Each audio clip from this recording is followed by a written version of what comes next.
Assalamualaikum warahmatullahi wabarakatuh. Perkenalkan, nama saya Wahyu Akbar Amdar, NIM 23030150156 dari kelas PJKRH dengan mata kuliah pengantar pendidikan oleh dosen pengampu Andromeda Valentino Sinaga SS MPD. Nah, sebelum kita masuk ke pembahasan utama, kita perlu mengetahui apa sih itu pendidikan. Pendidikan merupakan pilar utama dalam pembentukan individu dan masyarakat. Konsep dasar pendidikan tidak hanya mencakup aspek formal dalam pembelajaran, tetapi juga melibatkan nilai-nilai, tujuan, dan prinsip-prinsip yang mendasari seluruh sistem pendidikan. Nah, untuk memahami lebih dalam, kita perlu menjelajahi elemen-elemen utama yang membentuk konsep dasar pendidikan. Yang pertama itu ada tujuan pendidikan. Tujuan pendidikan tidak hanya terbatas pada transfer pengetahuan, melainkan mencakup pengembangan karakter, keterampilan, dan persiapan individu untuk berkontribusi dalam masyarakat. Dengan memahami tujuan ini, proses pendidikan dapat dirancang secara lebih terarah dan holistik. Nah, yang kedua, proses pembelajaran.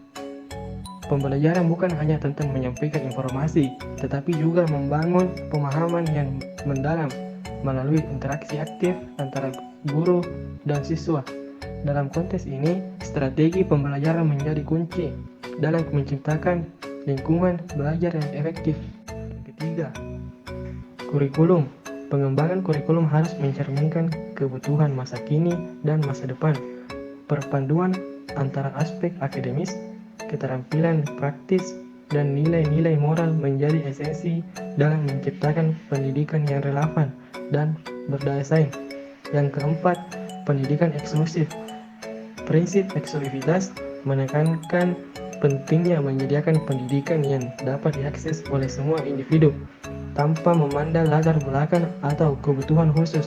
Ini merupakan langkah penting menuju masyarakat yang adil dan beragam.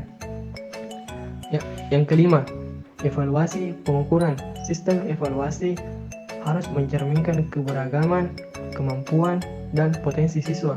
Pemahaman terhadap kemajuan tidak hanya melalui pengukuran akademis, tetapi juga melibatkan aspek sosial dan emosional.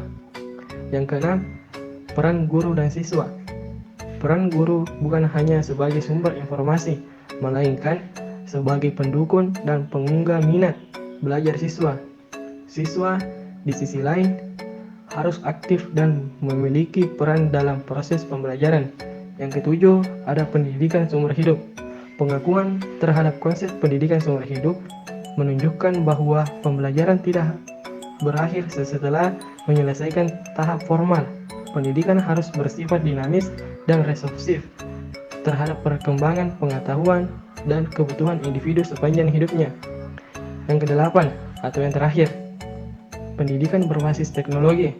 Interaksi teknologi tidak hanya sebagai tambahan, tetapi sebagai kebutuhan untuk menciptakan pengalaman yang belajar, yang modern dan efektif. Pendidikan berbasis teknologi dapat memperluas aksesibilitas dan mempersiapkan individu menghadapi tantangan global. Manfaat konsep pendidikan yaitu sebagai berikut. Yang pertama, kesempatan mengembangkan kepribadian dan mengaktualisasikan diri. Yang kedua, kemampuan menghadapi tantangan hidup, baik dalam lingkungan keluarga maupun dalam lingkungan masyarakat.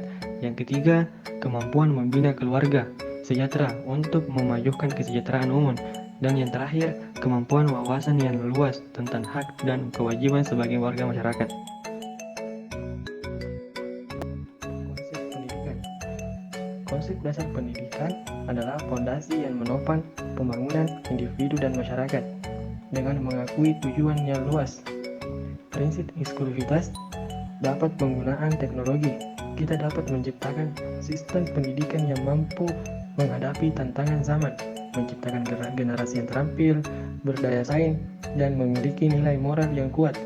Kesimpulan ini menekankan bahwa pendidikan bukanlah tujuan akhir, melainkan sebuah perjalanan seumur hidup untuk pertumbuhan dan pengembangan terus-menerus. Sekian dari saya, kurang dan lebihnya mohon dimaafkan. Wabillahi taufik wal hidayah. Assalamualaikum warahmatullahi wabarakatuh.